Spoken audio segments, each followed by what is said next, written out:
and I come from a Hindu background. I got saved in year 1996 while studying in college. And Brother Roji and Brother Hari were instrumental in introducing me to the Lord Jesus Christ. But Brother Roji came to Bangalore in year 94 actually, in the very first year of the college. And then Brother Hari continued to share God's word with me. And initially I was opposing him, but eventually I got interested to know more about the Lord through him. So he kept on sharing me from God's word, and even one day he shared with me a book called From Traditions to Truth by Kumaru Nadeshan.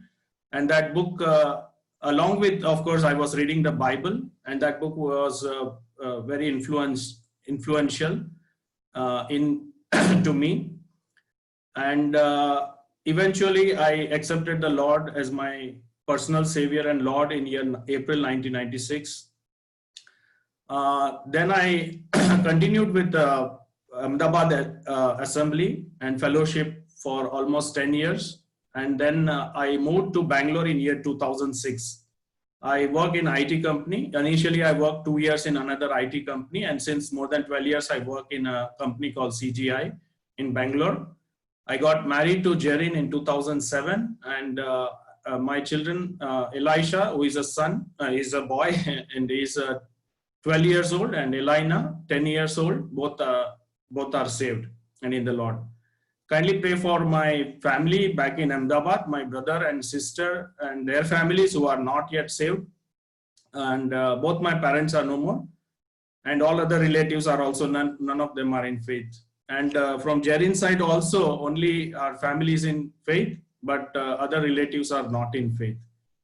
About some time back, we passed through a great trial as a family, and it was instrumental to change me in many ways. And I repented of many of my ways and turned to the Lord. It was just an about turn, 180-degree turn. And I thank the Lord for teaching me many valuable lessons through the experience. But for a believer, the Lord's promises are all yea and amen in Christ Jesus. Uncle was asking me about some promises of God. So I was thinking about it, how the promises of God applies to us. The promises of God always are works in tandem with the will of God. So, say for example, I will give 3 examples. 1 Thessalonians 5:18 says, in everything give thanks, for this is the will of God in Christ Jesus concerning you. Then when we obey Lord in this commandment, he gives us his peace. John 14:27 says, peace I live with you, my peace I give unto you, not as the world giveth, give I unto you. Let not your heart be troubled, neither let it be afraid. Then the Lord says, the Bible says in Philippians 4:6, be careful for nothing, but in everything by prayer and supplication with thanksgiving, let your requests be made known unto God. Then the Lord's promise applies when we obey him in this commandment, that he will take care of all our needs. Matthew 6:33, we read that, but seek ye first the kingdom of God and his righteousness, and all these things shall be added unto you. And in Hebrews chapter 13, we read, the Lord cares for us. In 1 Peter 3:17, we read, for it is better if the will of God be so, that ye suffer for well-doing than for evil-doing. When we obey him in this thing, then his promise applies to us that he will preserve us. John 10:28 and 29, we read that, and I will give unto them eternal life, and they shall never perish, neither shall any man pluck them out of my hand. My Father which gave me is greater than all, and no man is able to pluck them out of my Father's hand. So, when we obey the Lord in his will, which is always work in tandem with the word of God, and then we can appropriate God's promises in our life. Now, many a times we make mistakes because of our anger. Like, anger can be for a right thing, but can lead to wrong outcomes. Like Moses was angry with an Egyptian man and he killed him to save a Hebrew. And Jonah became angry with Ninevites and disobeyed God. And Moses again at another instance became angry with the Israelites and disobeyed God, and in fact was forbidden to enter the promised land. He could just see it from afar off. So it's no good thing even to have anger for the right reasons. Um, Another thing what I want to share is that uh, if we lack materially, we lack only in this life. But if we lack spiritually, we lack in this life as well as in the life to come. And so God alone should be our utmost desire. There can be many hindrances and obstacles that Satan can bring our way. He can try to make us slow. He can try to make us fall, and he can try to finish us, actually speaking. You know, he is attacking the believers. He is accusing the believers day and night. He wants their testimony, their ministry to be destroyed. But then the Lord keeps. When we humbly come before the Lord and cry out to him, he delivers us. So we should not lack spiritually. Even if we lack materially, we should not lack spiritually. And if other way we see, if we gain materially, we gain only in this life. But if we gain spiritually, we gain in this life as well as in the life to come. Nobody who has followed the Lord is supposed to regret, because the Lord takes care of everything. I've been asked to share something from God's word, and I hope Brother Linson would be translating. Am I correct? Or Uncle said you can continue in English. You want to translate? I can. No, that's fine. If everybody understands English, I'm okay with that. I normally speak in English. Anybody who cannot follow English? Are there anybody? May be difficult for me.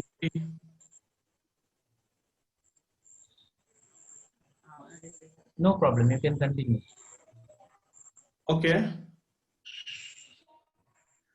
So before I begin with this, begin sharing the word of God, can we just have a small word of prayer?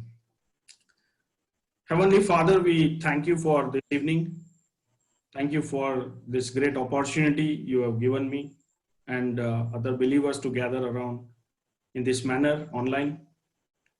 Thank you so much for Brother P.T. Varghese, the leadership he has exhibited all these years, and the encouragement that he provided me and is still providing many other believers. Thank you for his role, and you made him instrumental for making a strong foundation of my spiritual life and helping me grow in initial years of my life. Thank you for his family. Thank you for the hospitality they showed all these years. And thank you, Lord, for all the other believers and elders we commit to your name here. Thank you for this time you've given us for sitting around your word. Pray that you would speak to us, Lord, as we meditate on your word. May your blessing be upon each one of us and this ministry. We give you thanks, praise, worship, adoration. This in Lord Jesus' precious name. Amen. I was mindful to speak about leadership characteristics. So it's about eldership, or it's not about the character of a leader or something like that. But it is a leadership at all levels a believer can exercise. It's a kind of a day-to-day life. And of course, certain things do apply to people in leadership, but then it is in general, the message is in general for us. And also we can take the example of Lord Jesus Christ, who is our perfect leader. And we learn about leadership only.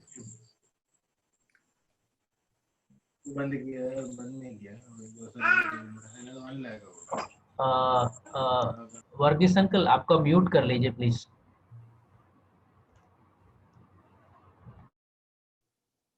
Yes, brother, you may continue. So the first point is that leader plans succession. Leader acknowledges that God's work continues from generation to generation. In Exodus 3:6, we read that God introduced himself to Moses as God of Abraham, Isaac, and Jacob. And since his work continues from generation to generation, a person in leadership understands that God works from generation to generation. Psalms 145 verse 4 we read, "One generation shall praise thy works to another and shall declare thy mighty acts." In Genesis 18 verse 19, we read that Lord says about Abraham, "For I know him, that he will command his children and his household after him, and they shall keep the way of the Lord, to do justice and judgment, that the Lord may bring upon Abraham that which he had spoken of him." So the Lord knew that Abraham is going to pass on the message of the Lord to his children and the coming other generations. And so he appreciated Abraham for this thing, and he knew that he will do it. Now, the tradition actually has many meanings, but there are the root words trans and dare. So trans means across and dare means to give or hand over. Now, it is like passing on a tradition or passing on actually the doctrine or the word of God is like handing over to someone whom you trust. So you entrust the word of God to somebody whom you trust, who are faithful, whom you think that they will follow it fully and obey it wholeheartedly. And Lord knew this about Abraham, that he will pass on his message and his word to coming generations. So he chose him. To hand over, one must deliver. So one must teach. One must train the one who is in succession, whom you think is trustworthy, whom you think is worthy to be entrusted the word of God. In 2 Timothy 2:2, we read that, "And the things that thou hast heard of me among many witnesses, the same commit thou to faithful men, who shall be able to teach others also."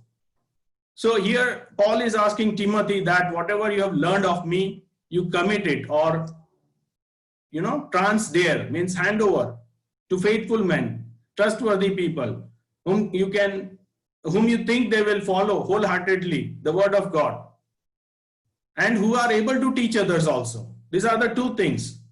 One is you are handing over the word of God to teaching them, entrusting them, so that when you are no more, they can continue this tradition, this doctrine, the body of truth of the Bible, the word of God as it is, wholeheartedly, obediently, faithfully, and they can continue from generation to generation. So there is a teaching involved, there is a training involved, and then it also involves that this faithful man will obey and pass it on to other people. God chose Joshua to be successor of Moses, and another example we have, God chose Elisha to be successor of Elijah. So there is some succession planning done by God in leadership level. In home, let us take an example in our own home. We teach our children, train up a child that he should go so that he will not depart from the way throughout his life.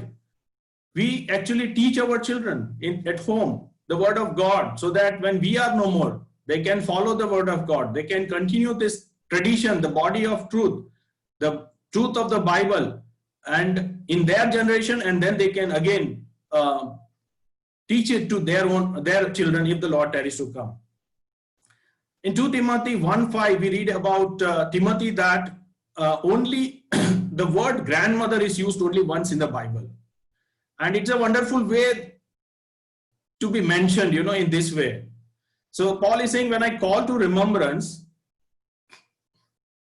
the unfeigned faith that is in thee, which dwelt first in thy grandmother Lois and thy mother Eunice, and I am persuaded that in thee also. Now just see, there are 3 generations involved here. What a faithful family grandmother is a believer and has unfeigned faith. Eunice, mother of Timothy, has unfeigned faith. And now Timothy himself, the third generation, and we don't know, maybe further, but Paul is mentioning 3 generations here. But a wonderful way to be mentioned as a grandmother in the Bible like this. So we see that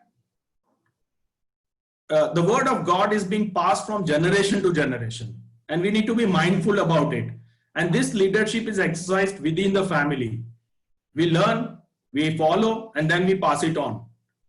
Philippians 3 verses 5 and 6 we read, as Paul is talking about himself as touching the law, a Pharisee, and then in verse 6, touching the righteousness which is in the law, blameless. Here Paul is saying that I learned and I followed wholeheartedly as touching the law, that is the word of God. Pharisee was a strictest group of Jewish people who tried to follow law by the letter, means very obediently and strictly. Of course, there were hypocrites also, but in general sense, Pharisees were the one who were actually into the doctrines, trying to understand and learn the law. And they were very zealous about the law, the word of God. And then Paul says about touching the righteousness, that is by the law. He was blameless. He doesn't call himself to be sinless, but he says he was blameless. And even he says that what I did, the persecuting the church, I did it in ignorance. But it is a great example that Paul also learned the word of God right from beginning, even as a Hebrew.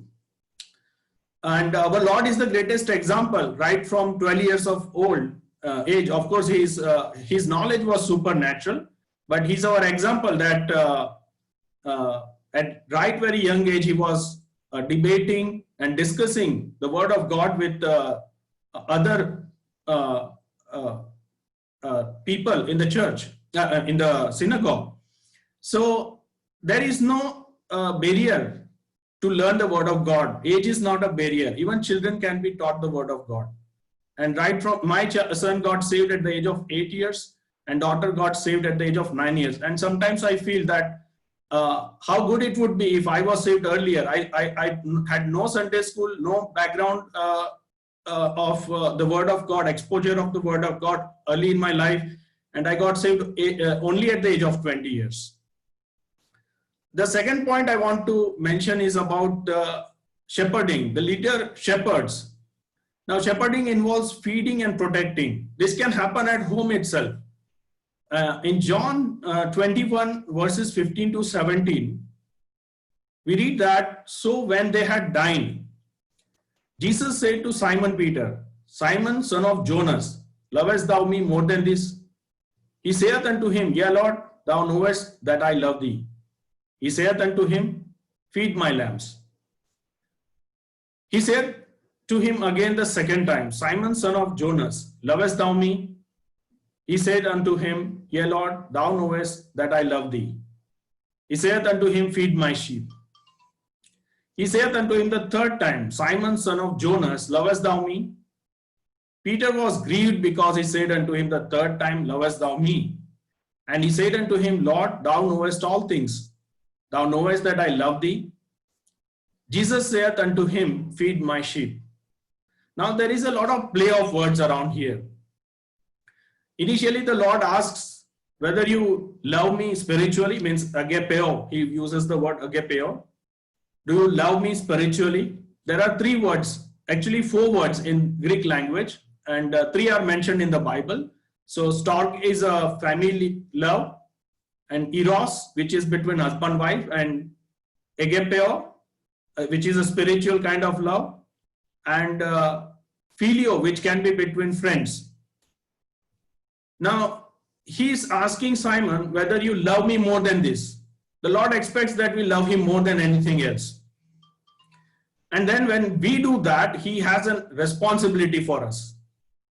We are his stewards. He wants us to take care of his sheep. So at home, if we have a great responsibility to share spiritually, feed spiritually, nourish and cherish our wife, children, and even other people around us who are closely related to us. So he is using the word agapeo, and Peter is using the word phileo. Means he is saying that I fall short of it. Then he's using the word agapeo again, and then Peter is using the word phileo again. But then the third time, Lord uses the word phileo. Do you phileo me? And that's where Peter got grieved. That third time he asked and used the word phileo. And he feels sad about it, that he fell short of that love which the Lord was expecting of him. But here there is a jugglery of words. In the feed my lambs in verse 15, actually the Lord is using the word arnia for lambs, which is a little lamb. And feed is using the word bosco, which is kind of, it's kind of spoon feeding, to a small child. So like lamb, you make it graze or feed it yourself. So it's like young ones, you are feeding yourself. So little lambs, you are spiritually still growing and new. The second time he's using the word poimein and probeta, means shepherd the sheep. So even more grown sheep. And the Lord is asking, telling him that you feed my sheep or shepherd my sheep, which means it involves not just feeding but also protecting. And then the third time he mixed both the words bosco and probeton. So the Lord expects that we protect and feed his sheep. At home, as a leader of the home, we have a responsibility to feed our children spiritually, to nourish them. And when we feed, do we feed anything wrong? We try to feed what is right. So as leaders, we should be particular not to speak anything which is evil, even for knowledge's sake. Ignorance is bliss. So we are not supposed to talk about all the filth of the world to our people.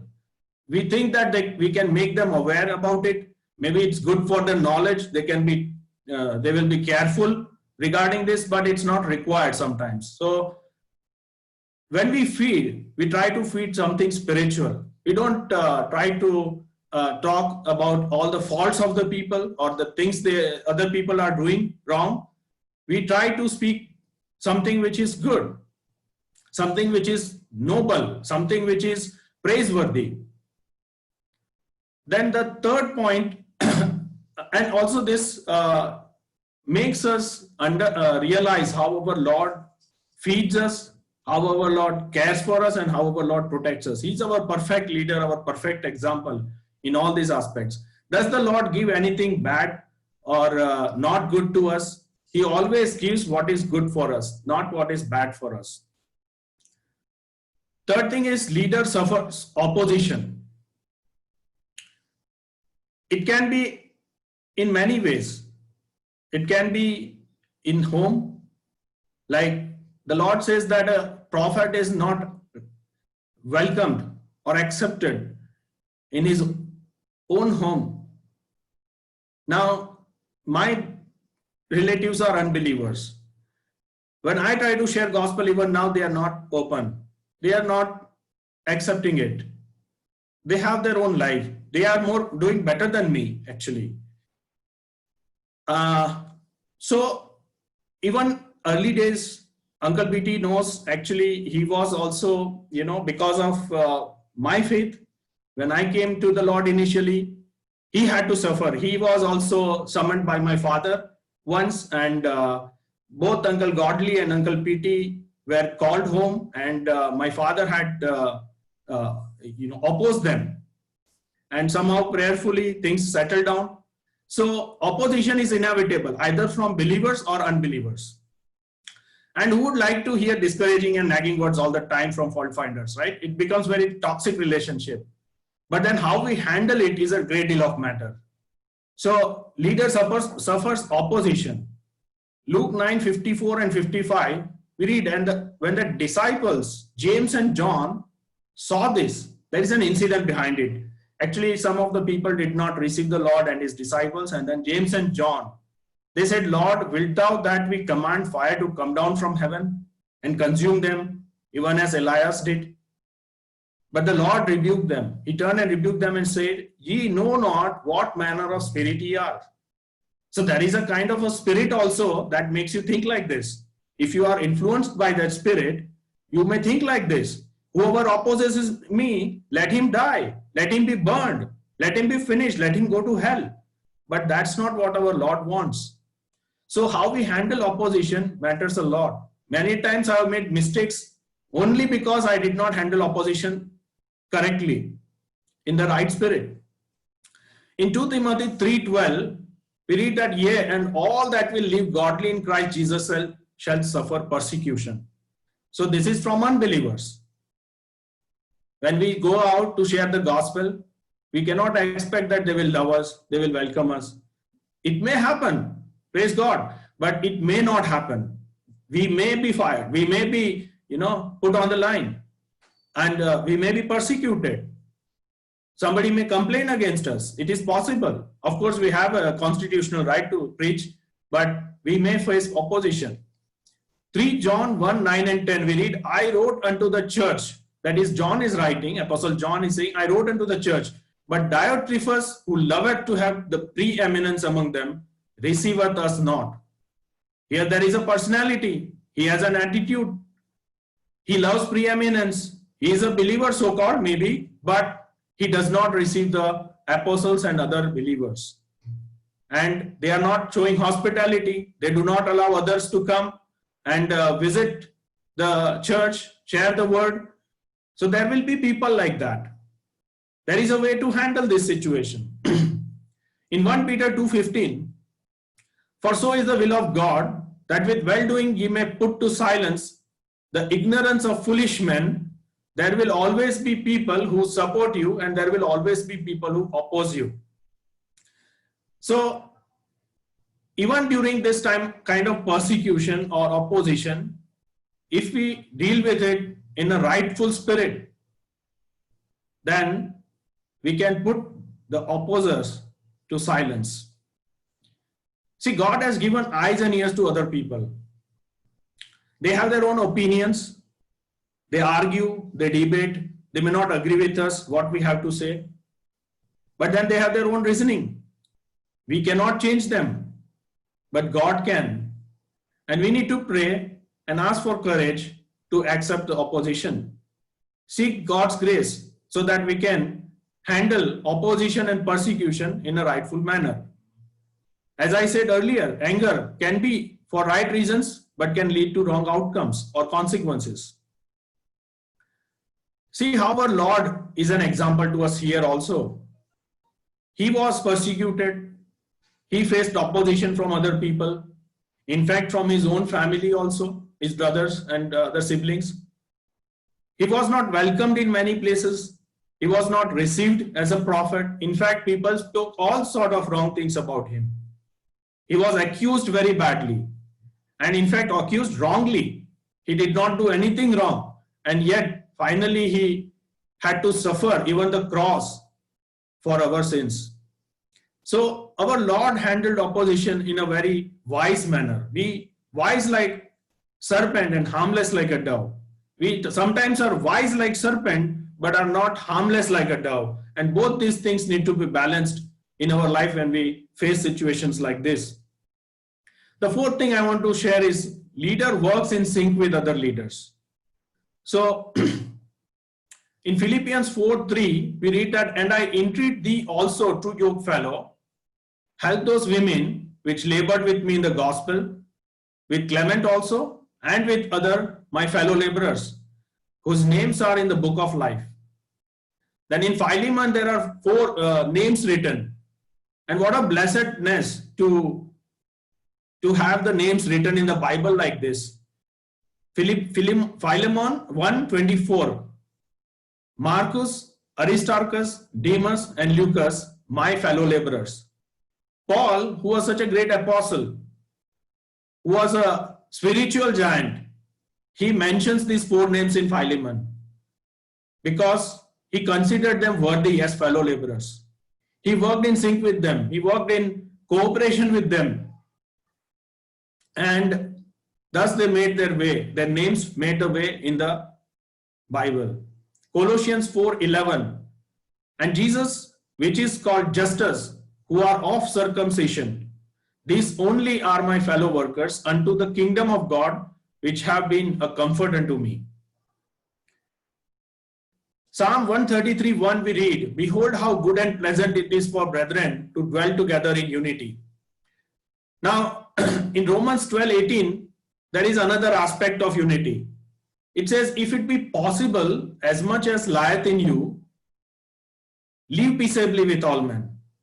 Now, it's not possible to please everyone. You cannot be man pleaser. If you think you are right with God, then you need not go about pleasing everyone. So God honors God glorifying unity. You cannot go about establishing peace. Otherwise, there will be ecumenism in the Christianity also. Now, more can be accomplished when people work together. Great works of architect has been achieved by teamwork. So a leader is supposed to work in cooperation with other leaders.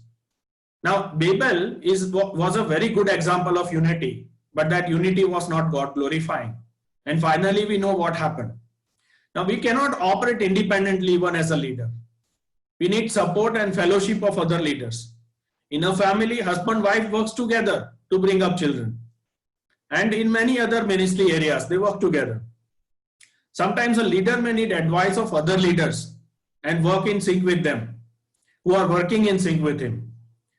Also, since leader feeds his flock, he himself needs some spiritual food. Because when you are giving, what is your source to receive? Now, you don't know everything that is out there in the Bible to know. Now, there will be a lot of other people who are meditating on the same portion and still getting a different illumination. It is great to hear such spiritual illumination which others have received. As far as share what we have to say or what the Lord has taught us. So it is a normal part of growth and spiritual development for a leader. If we keep on giving but not receiving, and then we think that we don't need any spiritual food from other people, then we are grossly wrong. That's the reason Bible commands plurality of elders. Apostle Paul himself says that he was refreshed by other believers time and again. In Philemon 1:7, he says, for we have great joy and consolation in thy love, because the bowels of the saints are refreshed by thee, brother. He's telling that Philemon was very instrumental in refreshing the bowels of the saints. He was very hospitable man, and he brought great joy and consolation to the other believers. 2 Timothy 1:16, he said, the Apostle Paul said, the Lord give mercy unto the house of Onesiphorus, for he oft refreshed me and was not ashamed of my chain. In 1 Corinthians 16:18, he says, for they have refreshed my spirit and yours. Therefore acknowledge ye them that are such. There are some people who have refreshed Paul and other believers, and Paul is mentioning their names in a praiseworthy manner. So it is a give and take relationship. It is a kind of mutual sharing, and that's what fellowship is all about. Fellows sailing in the same ship, or those who are having the same focus, same mind, same kind of understanding, and then sharing with each other what they have. The fifth thing I want to bring to your notice is that a leader sympathizes. You can see that I have tried to use alliteration in the message. Leader plans succession. Leader shepherds. Leader suffers opposition. Leader works in sync with other leaders. Leader sympathizes. Fifth thing I want to bring to your notice is how a leader should be able to sympathize with other people. 2 Corinthians 11:29, we read, who is weak and I am not weak? Who is offended and I burn not? Paul, the apostle, could feel the pain of other believers. He says, after suffering everything, finally the care of the churches is upon me. So he was so much consumed with the affairs of the church that whoever was weak in the church, he felt that weakness. In a sense, he was feeling that pain, that suffering in himself. Hebrews 2:18, For in that, about our Lord we read, for in that he himself had suffered being tempted, he is able to succor them that are tempted. Our Lord himself is a great example here, who sympathizes with us in our infirmities. He, being a perfect man, but as human he suffered. He was tempted or tested in all manner as we are, yet without sin. He suffered hunger, he suffered thirst, he suffered tiredness, he suffered pain as a human being. And so he is worthy to be our high priest, who sympathizes with us, who succors us in our infirmities and temptations. We should remember that there are levels of spiritual maturity. In the Apostle John writes in his epistles about little children, young men, and fathers. If you have reached a certain level of spiritual maturity, it does not mean that you treat others like inferiors. Every believer is having the same level of struggle as per his level of growth. 2 Corinthians 1, 3 and 4. Blessed be God, even the Father of our Lord Jesus Christ, the Father of mercies and the God of all comfort, who comforteth us in all our tribulation, that we may be able to comfort them which are in any trouble, by the comfort wherewith we ourselves are comforted of God. The tribulations that we pass through trains us. The comfort we receive from God strengthens us. It makes us equipped so that other people who are suffering in like manner, we can comfort them. We can encourage them. We can sympathize with them and deliver them from their difficulties. Bring them out from their sorrows. Our Lord sympathizes with us. He's our great example. How he sympathizes, how he succors us, and how he comforts us. We are also expected that we comfort other people. Brother Linson, do we have time or are we running out of time? No, you can go up till 9:30. Okay.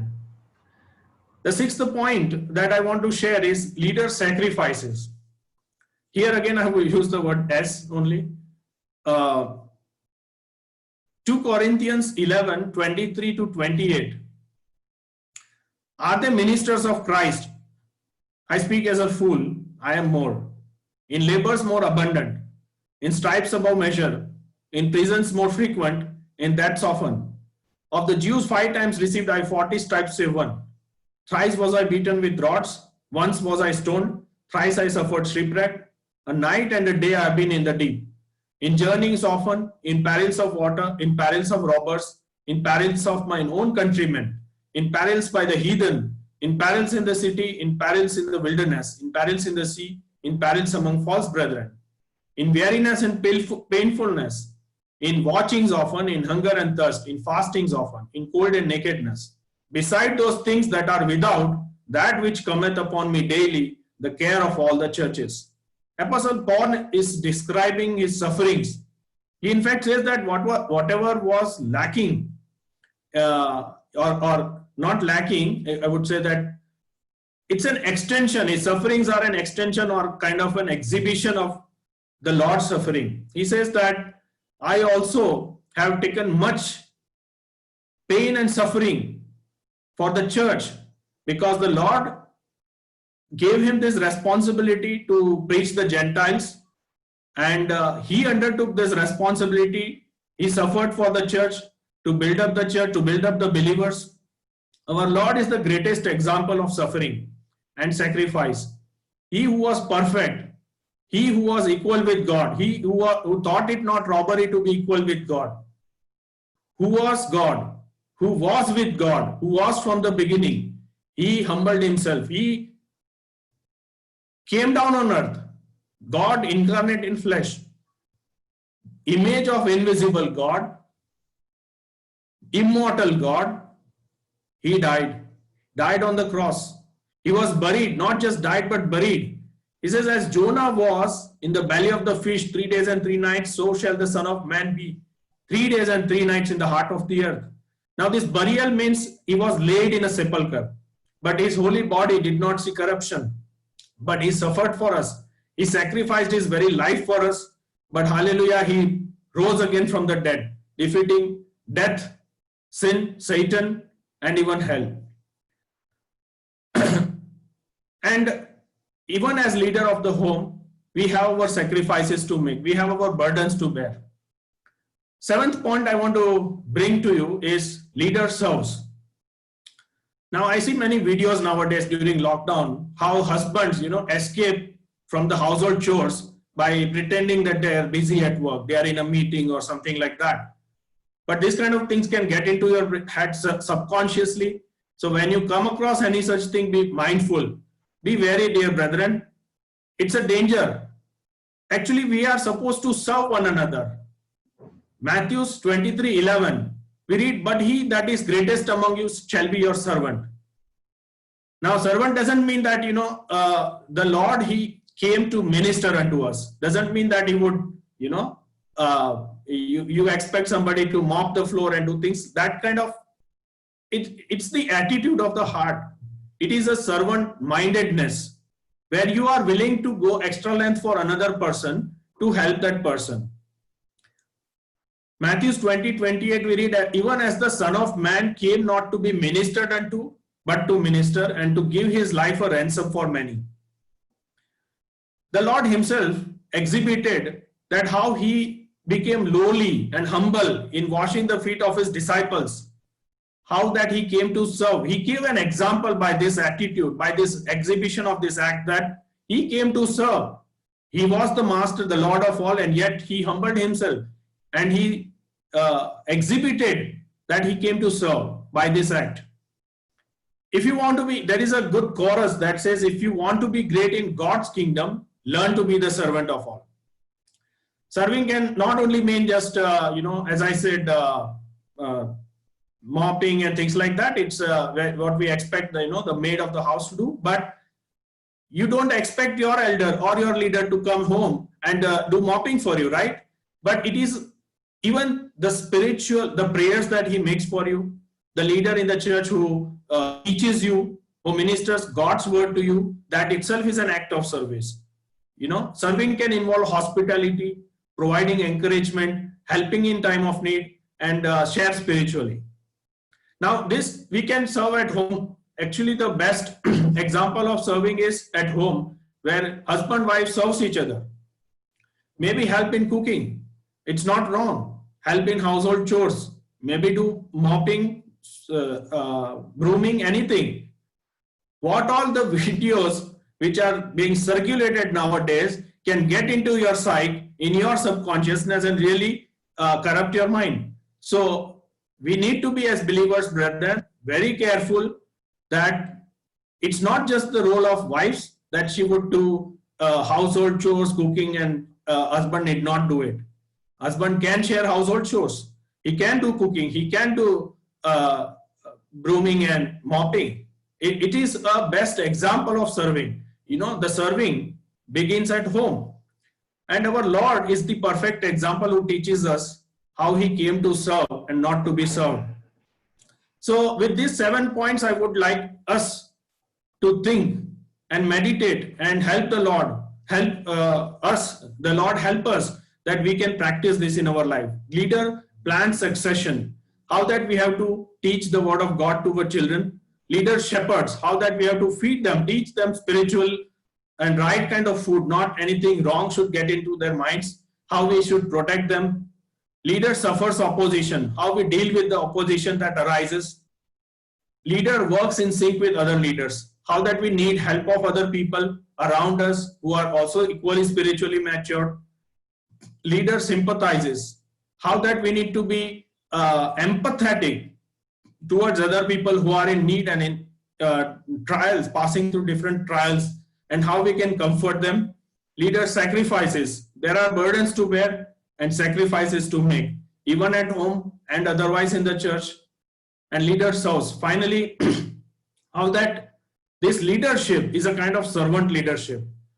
It begins at home, it continues in the church, and then in the world. May the Lord help us to meditate on these few thoughts. I am not a very good orator or anything, but may the Lord speak to us through these few points that I have shared with you all today, and I hope that it edifies you. The Lord be with us. Amen.